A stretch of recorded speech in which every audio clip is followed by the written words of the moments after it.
The first sound that reached Ronald Easton that morning wasn't the roar of the engines. It was the deep trembling beneath his feet. The kind of vibration that crawls up through the soles of your boots and settles in your chest like a warning. He stood on his porch, a mug of coffee in his hand, watching the yellow machines chew through the tall grass that once swayed gently under his father's care. The sign near the road read "Future Site of Rowan Village Center, a community investment project." But to Ronald, it wasn't progress, it was theft, dressed in new paint. His house stood quiet behind him, filled with framed memories, his parents smiling by the old fence, his grandfather's hands wrapped around a shovel, and that black and white photo labeled Easton Acres, 1965. That land was more than dirt. It was proof that his family had carved out a home in a world that once told them they didn't belong. He whispered to himself, almost under his breath, "My father's land." Just then, someone knocked at the door. Clarence McNeil, a neighbor from way back, one of the few who still remembered where the original Easton fence lines ran. "Ronald, you seen what's happening out there?" Clarence asked, his brow tight. Ronald nodded slowly. "Seen it, heard it, felt it. They say it's all legal," Clarence continued, lowering his voice. "Jeanette Rowan, she's the one behind it. HOA president. Got some county zoning approval last month. Folks around here think you sold that land." Ronald looked out toward the machines again, his jaw firm but calm. "Let them think what they want." "You're not gonna fight this?" Clarence asked. Ronald gave a faint smile. "Oh, I'll fight," he said, "just not the way they expect." Later that afternoon, Ronald drove down to the county office, a small brick building with peeling white paint. Inside, he waited patiently as a clerk typed on her computer. "Yes, sir?" she asked without looking up. "I need copies of all property transfers and zoning updates for the last 12 months, he said, "especially for parcel 47B. The clerk frowned. "That's strange. There's no transfer filed under that number." Ronald nodded, almost pleased. "Thank you," he said, his tone steady. He drove home slowly, the sunlight flickering through the trees as if nature itself was winking at him, confirming what he already knew. No transfer. No sale. Everything happening on that land was a mistake waiting to expose itself. At his kitchen table, Ronald opened a drawer and pulled out a folder thick with history, deeds, tax slips, and survey maps signed by his father's hand. The paper edges glowed beneath the hanging bulb. He whispered toward the photograph of his father, hammering in fence posts. "You told me never to let anyone take what's ours." "Don't worry, Pop. I won't." Outside, the bulldozers kept growling, tearing deeper into his soil, but Ronald didn't flinch. He knew patience was louder than anger. He sat back, watching the storm unfold, calm, composed, and absolutely certain of what was coming. Because sometimes you don't need to shout to be heard. You just need to wait for the truth to speak for itself. The next morning came with a heavy silence. Sunlight slipped through half-closed blinds, painting golden bars across the kitchen counter.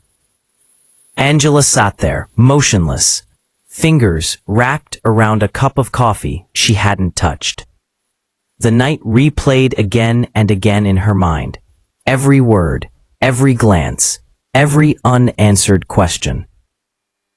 Outside, the neighborhood was quiet.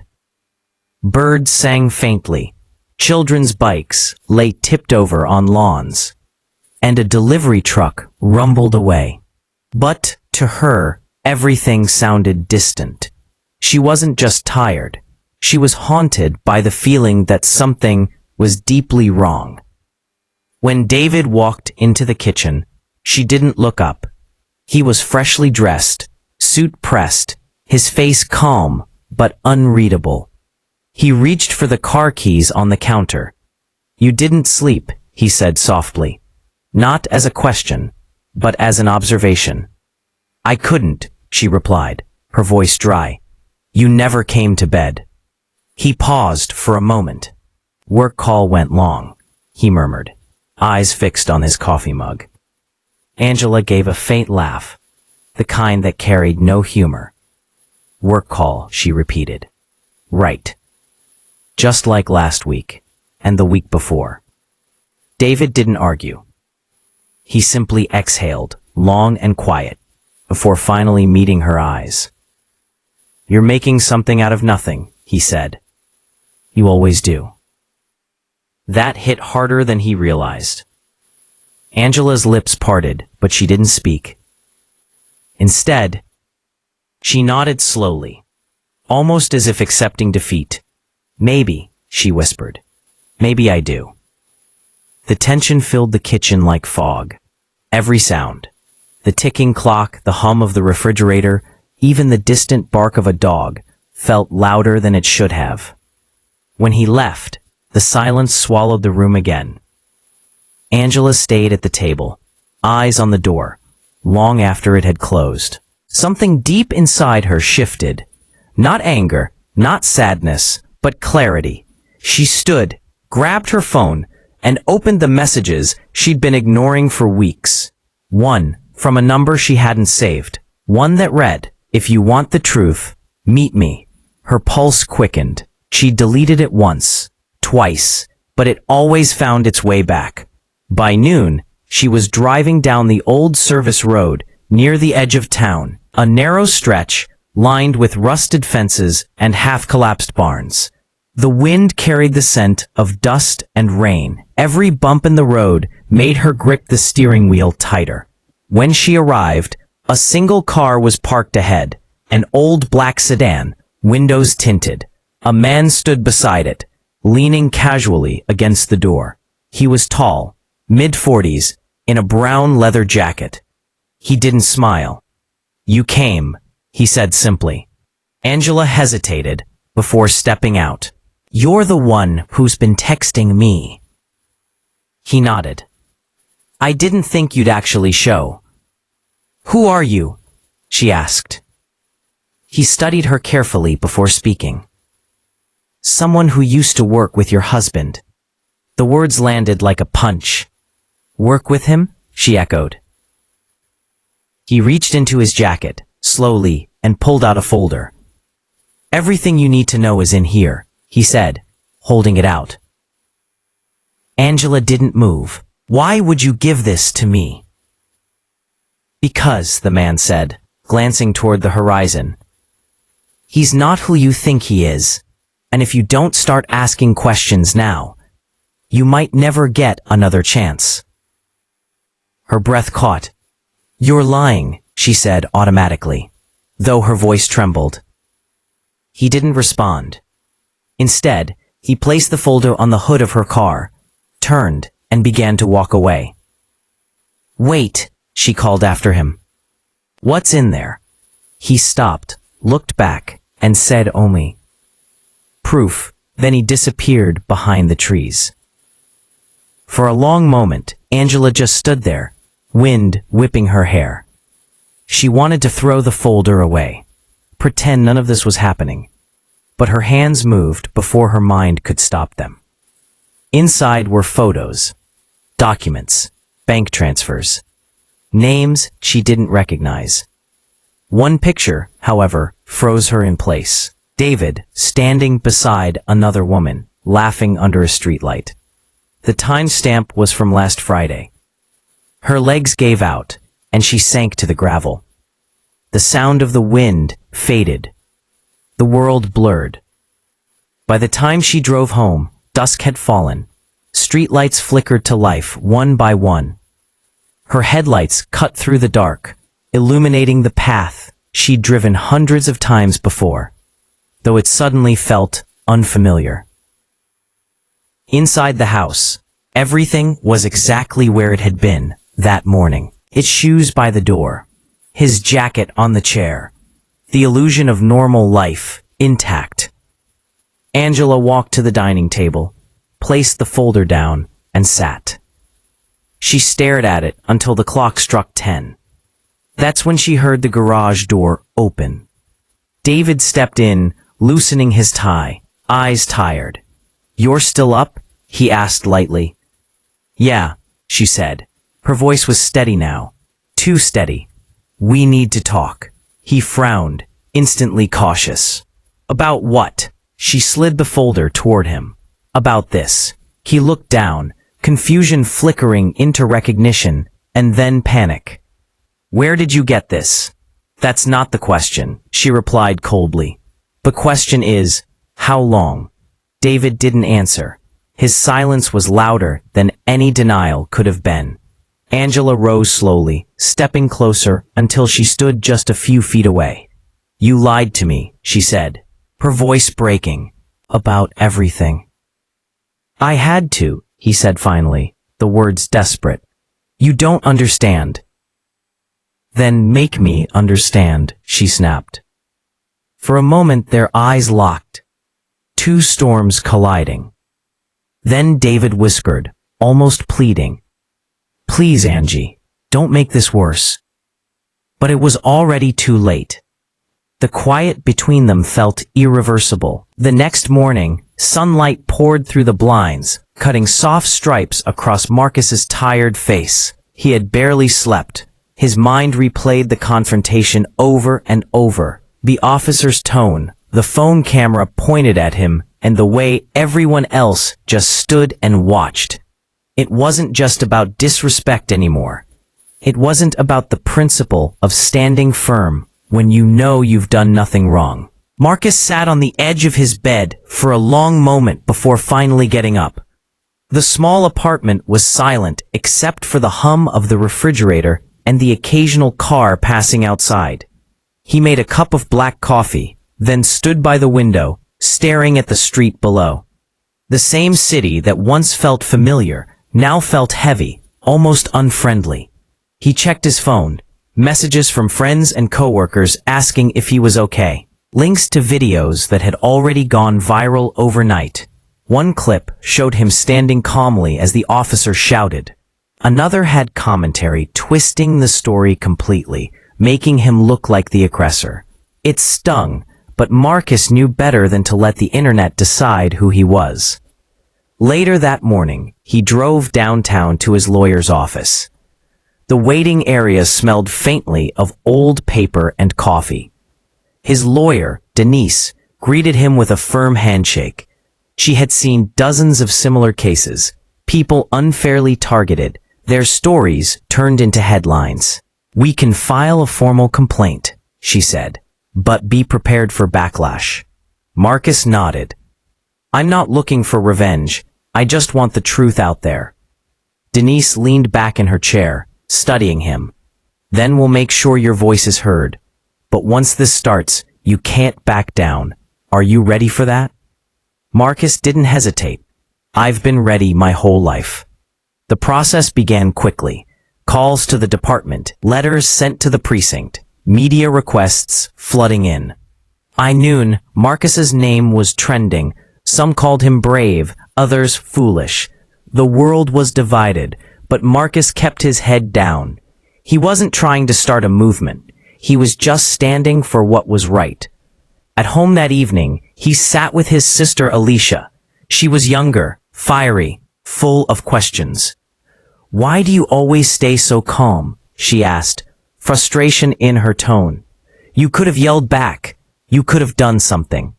Marcus smiled faintly. "That's the point, Alicia. They expect us to lose control. That's how they win." She sighed and sank into the couch. "I just hate seeing you treated like that." He reached over and patted her hand. "I know, but change doesn't happen in one day. It happens when we keep showing them who we really are." The next day, Marcus was invited to speak on a local news segment. The host asked him why he hadn't resisted, why he had stayed so composed, even when being humiliated. Marcus looked straight into the camera and said quietly, "Because my peace is my power. I don't need to prove my worth to anyone. Not with anger, not with noise, just with truth. The studio went silent for a few seconds. Even the crew behind the cameras seemed moved. That clip would later become one of the most shared moments online, not because it was loud or dramatic, but because it was human. Later that week, something unexpected happened. The same officer who had confronted Marcus was suspended pending an investigation. The department released a short statement acknowledging misconduct. It wasn't an apology, but it was a start. That night, Marcus stood on his apartment balcony, watching the city lights blink like distant stars. The cool wind brushed against his face as his phone buzzed non-stop with messages. Journalists, activists, strangers thanking him for staying calm, for showing strength through silence. But Marcus didn't feel like a hero. He just felt tired. When Alicia joined him outside, she said softly, "You changed something today." Marcus shook his head. "No. I reminded them something they forgot. That dignity doesn't disappear when someone shouts at you." For a moment, they stood quietly, listening to the hum of traffic far below. Days passed. The story began to fade from headlines, replaced by new scandals, new controversies. But the video of Marcus stayed alive online, shared in classrooms, community talks, even police training sessions. His calm defiance became a symbol of control, of silent strength. One afternoon, as Marcus stopped by a local grocery store, a young clerk recognized him. "You're that guy from the video, right?" she asked shyly. "My mom showed me. She said you handled it like a real man should." Marcus smiled. "Tell your mom thank you." As he walked out, he noticed the same kind of shopping cart that had been circled in the viral clip. For a second, he stopped, staring at it, remembering the tension, the heat, the moment that changed everything. Then he smiled faintly and pushed it aside, leaving the past where it belonged. Because life, he realized, wasn't about the moments that tried to break him. It was about how he carried himself through them, and somewhere out there, someone else was watching that same video, learning what calm courage really looked like. The afternoon sun burned through the haze as the day's tension carried into evening. The precinct was quieter than usual, yet every officer inside could feel a heavy pressure in the air. Detective Marcus Reed sat at his desk, his eyes fixed on the folder in front of him, the one that held every unanswered question of the case that had started this entire chaos.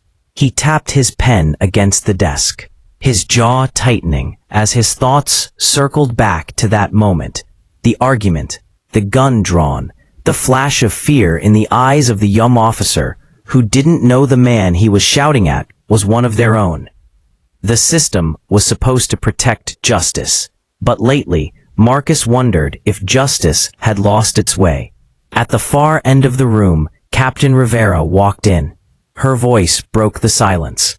"Marcus," she said firmly, "Internal Affairs just called.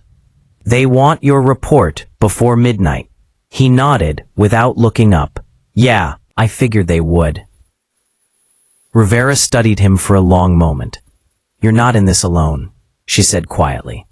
"I know what happened wasn't your fault, but the press, they'll twist this. Be ready." Marcus looked up at her finally, his tired eyes carrying a storm of frustration and resolve. "Ma'am, I don't care what the press says. I just want the truth on record. That man was unarmed, and the rookie panicked." Rivera sighed, knowing that honesty often came with consequences. "Write it your way, detective. Just make sure it's something you can stand by when this blows up." As she walked away, Marcus leaned back in his chair and rubbed his temples. The truth. Everyone said they wanted it, but few could handle it when it meant confronting their own. Outside, rain began to fall, streaking the windows of the precinct in long, uneven trails. It was almost poetic, Marcus thought, how the sky seemed to mirror his mind, dark and heavy. He pulled out his recorder and pressed play. A faint voice echoed through the static, the voice of the man from the incident. Calm, measured, dignified. "Officer, you're making a mistake. Check the badge." That was all it had taken to change everything.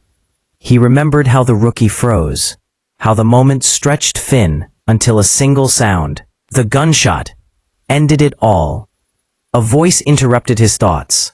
Detective Reed. He turned to see Officer Daniels, the same rookie who'd fired that day. Daniels looked like he hadn't slept in weeks. His eyes were red, his voice shaky. "I came to say, I didn't mean to." Marcus stood up.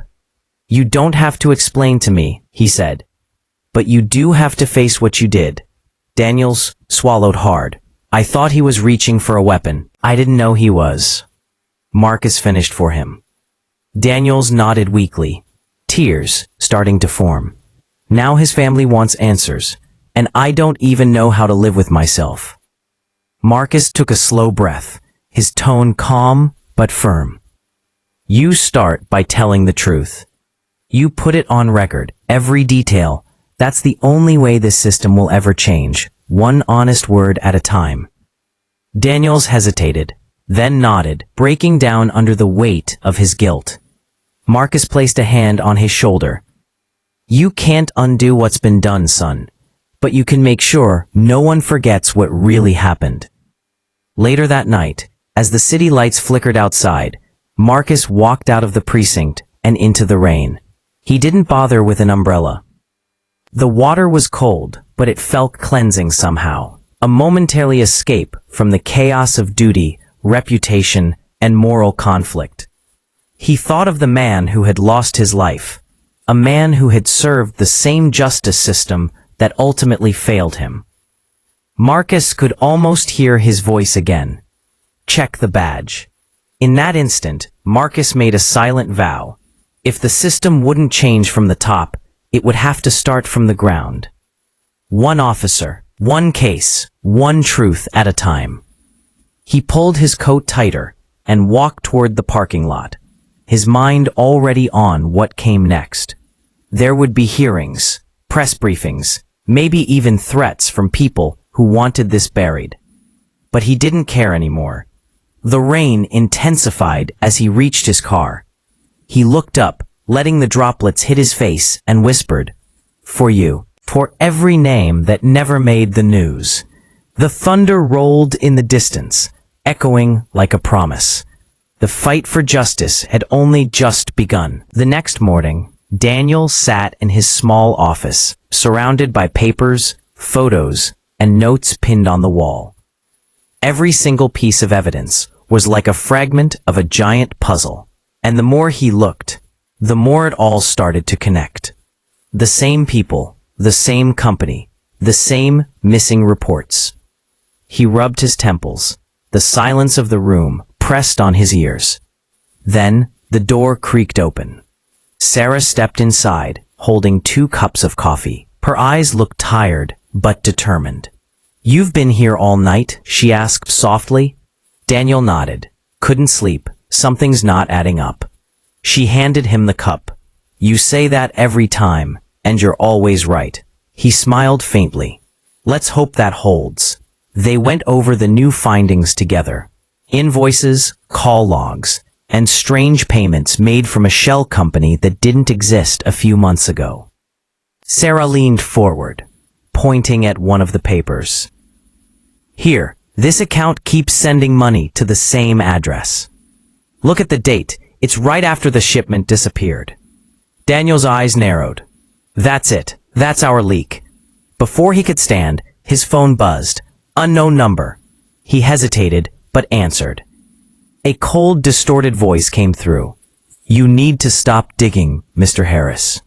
You're walking into something you can't handle." Daniel froze. "Who is this?" The line went dead. Sarah looked up from the papers. "What happened?" Nothing good, Daniel muttered, locking his jaw. He turned off his phone and slipped it into his pocket. We're close. That's why they're scared. They left the office and drove downtown to an abandoned warehouse listed under the fake company's address. The place looked empty, but the moment they stepped inside, Daniel's instincts screamed danger. Footsteps echoed. Someone was there. From behind the shadows, two men appeared, both wearing dark jackets, both armed. Well, Daniel said quietly, glancing at Sarah, I think we found our confirmation. The men didn't speak. One motioned toward the door. You shouldn't have come here, he said. His tone was calm, but laced with threat. Daniel raised his hands slightly. We're just here to ask questions. The man laughed. You're not leaving with answers. A tense silence filled the room. Then, the sound of a gun clicking. Before anything could happen, Daniel grabbed Sarah and dove behind a metal container. Bullets rang out, echoing through the vast warehouse. Dust and sparks flew as metal clanged. Sarah breathed fast, trying to stay quiet. Daniel, they're serious. I know, he said through gritted teeth. So am I. He scanned the floor, spotting a loose steel pipe nearby. Timing his move between gunfire bursts, he slid across, grabbed it, and hurled it at one of the men. The impact knocked the man's weapon from his hand. Daniel rushed forward, tackling him down. The other man fired, missing narrowly. Sarah reached for a nearby fire extinguisher and sprayed it in his face, buying Daniel time to disarm him. The fight ended quickly, both attackers knocked out and breathing heavily on the floor. Sarah looked around, shaking. What the hell just happened? Daniel caught his breath. They were waiting for us. Someone knew we were coming. They searched the place and found several crates hidden beneath tarps, each marked with stolen company logos. Inside, more evidence. Fake IDs, money, and documents leading directly to someone at the top of the corporation. Sarah gasped. Daniel, look at this name. He took the file. His face went still. It was someone he had trusted, his former mentor, the man who had taught him everything about integrity and justice. For a long moment, Daniel didn't speak. He stared at the paper as if it burned in his hands. Sarah touched his arm. What do we do now? Daniel took a slow breath. We finish it. Hours later, they were back in the city. Daniel made copies of the files, storing them across multiple safe drives. He knew once he moved, there'd be no turning back. That night, the city lights flickered against the wet pavement. Sarah parked near the courthouse and turned to him. You don't have to do this alone, she said. Daniel smiled faintly. I'm not. You're here. She nodded, her eyes steady. Then let's make sure the truth finally sees daylight. He stepped out, briefcase in hand, and walked toward the courthouse steps, unaware that someone across the street was watching him through a tinted car window, phone in hand, whispering into an earpiece. He's making his move, the voice said quietly. A reply came through, calm and chilling. Then make sure it's his last. As Daniel climbed the steps, the wind picked up, a quiet warning of what was coming next. The following week, the dealership was brighter than ever. The tension that once haunted every corner had been replaced by something softer. Cooperation, quiet respect, and laughter that didn't sound forced. Camille's speech had gone viral within the company. Headquarters praised Ridgeview Motors as a model of modern leadership. Everyone was proud. Everyone, including Blake. He had changed more than anyone could have imagined. His desk was neat. His tone was calm. He listened before speaking. And people noticed. Even the customers felt it.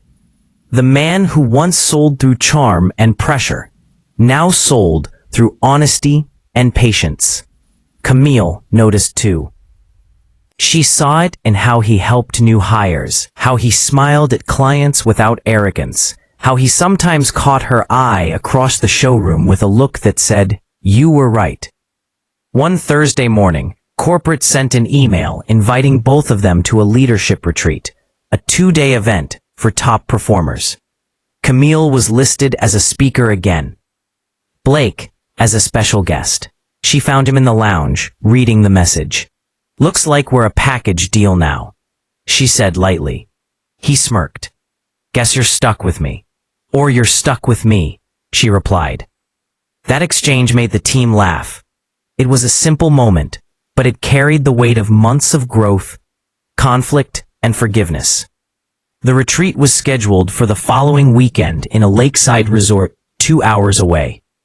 Blake offered to drive, insisting it would be easier that way. Camille hesitated for a moment, then agreed. Saturday morning came clear and cool. When she stepped out of her house, Blake was already waiting in a black SUV, dressed in a casual blazer, coffee in hand. He opened the passenger door for her without saying a word. The road stretched quiet and long, lined with tall pine trees and morning mist. For the first half hour, they barely spoke. The silence wasn't uncomfortable anymore. It was peaceful. Eventually, Camille broke it. "You've been quiet today," she said softly. "Just thinking," he replied. "About what?" He glanced at her, then back at the road. "About how much has changed, about how much I've changed." She smiled faintly. "Change usually hurts before it helps." He nodded. "You were right about that. You know, I used to think leadership meant being untouchable. Now I get it. It's the opposite." Her eyes softened. "That's the best thing you've ever said." They arrived at the resort around noon. The lake shimmered under the sun, surrounded by green hills. The atmosphere was calm, a perfect escape from the dealership's noise.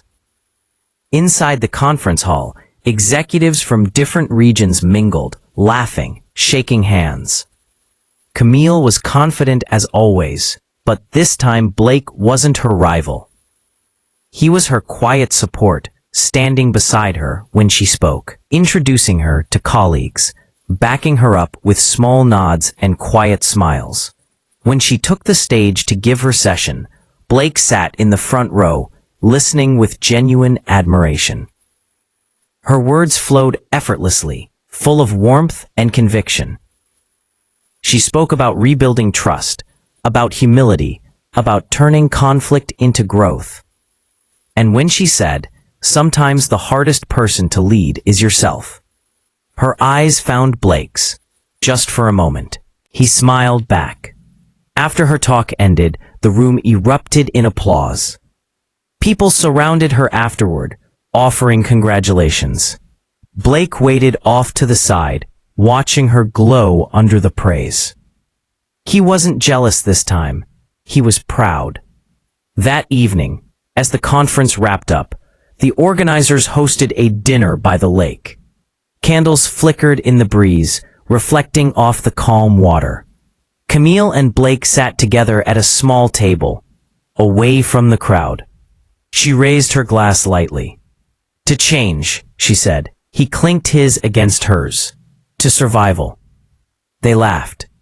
After a long pause, she looked at him and said softly, "You know, when I first met you, I almost asked to be transferred."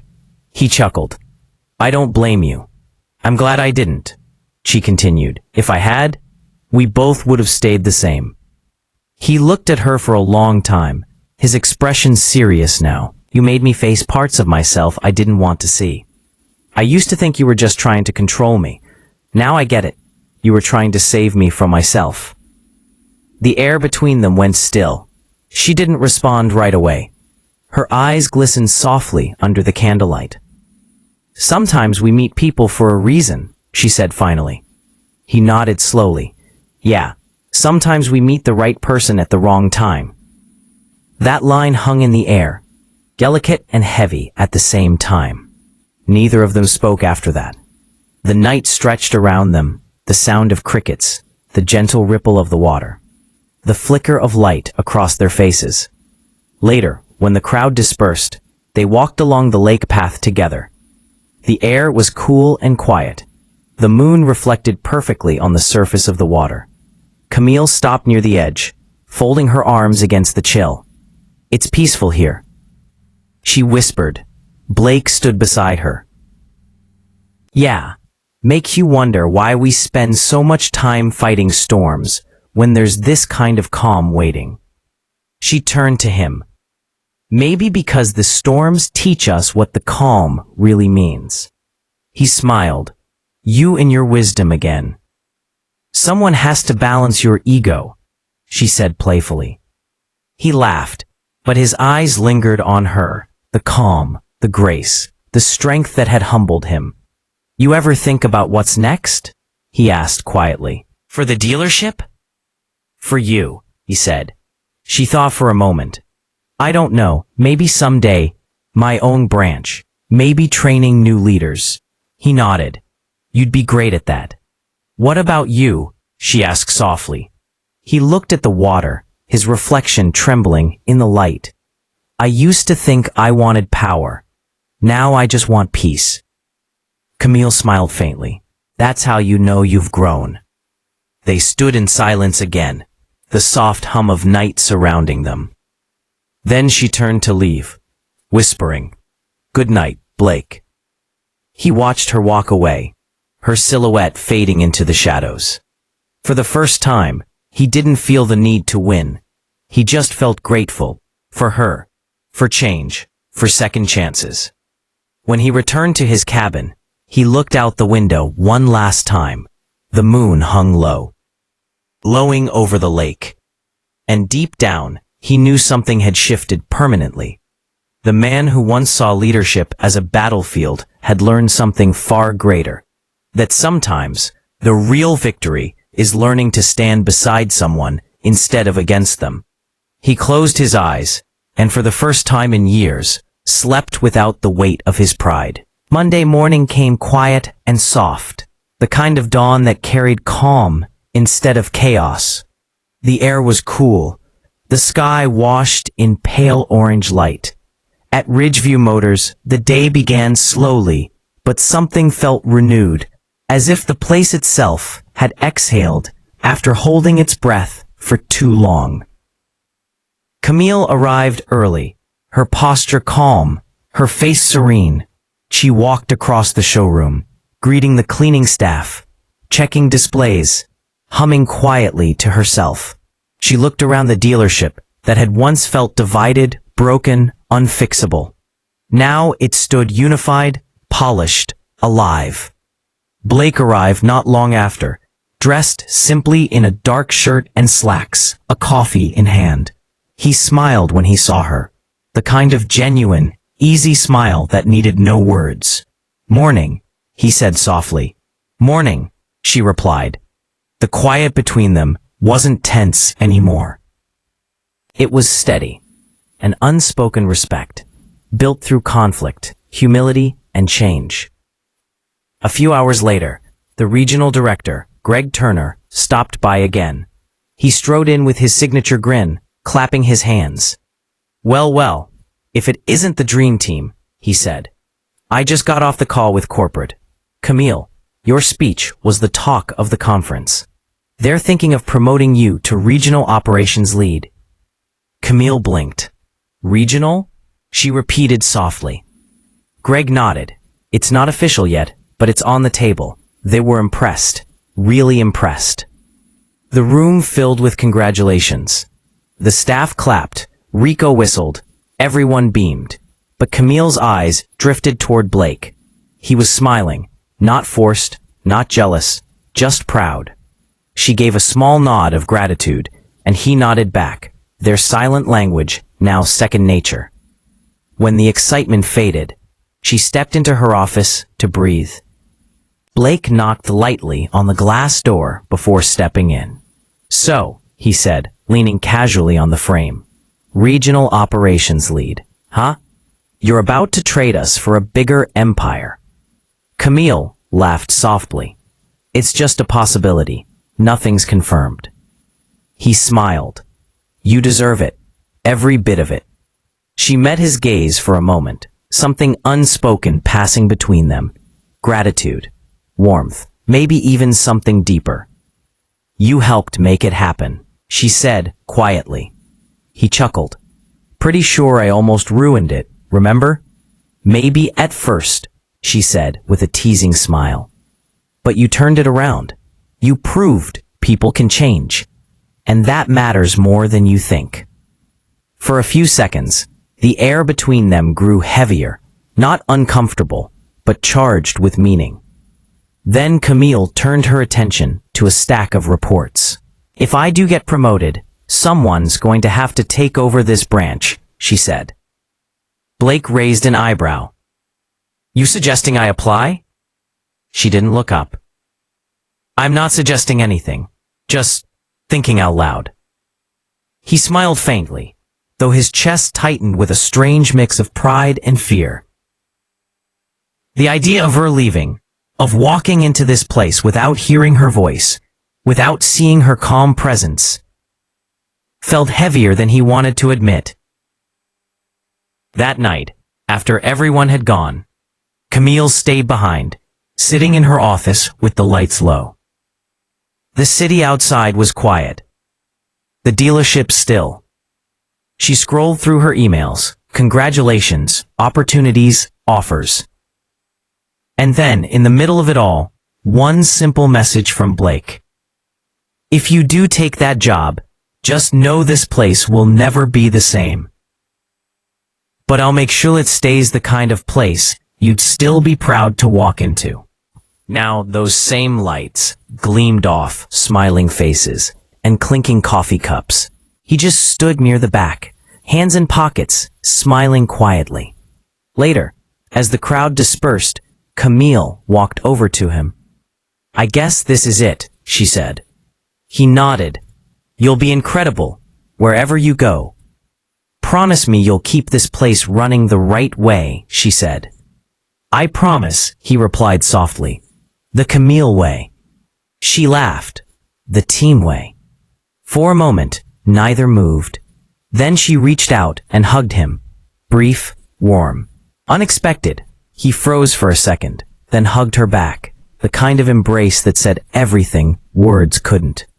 Gratitude, respect, closure. When she pulled away, her eyes shimmered faintly. Take care of them, Blake. I will, he said. Take care of yourself. She nodded, gave him one last smile, and walked out through the glass doors. The sun outside caught her reflection as she left, calm, steady, confident. The same way she had arrived, but everything about her presence now meant something different. Blake stood there long after she was gone. The showroom felt bigger, quieter, lonelier. He walked to her office, looked at the empty desk, the neat shelves, the framed quote on the wall that read, Integrity is doing the right thing, even when no one is watching. He smiled faintly, whispering to the empty room, Guess you left your mark, Camille. Weeks passed. The dealership thrived under his care. The team worked like a unit, stronger than ever. Blake wasn't just selling cars anymore. He was leading people, guiding them with the same calm tone Camille had taught him. He'd stopped chasing numbers and started chasing trust. One evening, as the sun dipped behind the windows, Blake found himself staring at the same reflection she once had. For the first time in years, he didn't see arrogance or fear looking back. He saw purpose. He saw growth. And somewhere deep inside, he felt peace. The kind that didn't come from winning, but from finally learning how to live right. He turned off the lights, grabbed his keys, and stepped out into the quiet night. The air was cool, soft, filled with the hum of distant city lights. He looked up at the sky and whispered, Thank you. Not to anyone in particular. Maybe to her. Maybe to the lesson. Maybe to the man he used to be. Then he walked to his car, the the doors locking behind him, and drove off down the long road lined with streetlights. Each one glowing like a reminder that sometimes the hardest endings lead to the truest beginnings. If you enjoyed this story, don't forget to like, comment, and subscribe for more powerful life lessons and emotional stories that inspire change. Turn on the bell icon so you never miss what's next. Until then, stay kind, stay strong, and remember, growth always begins with honesty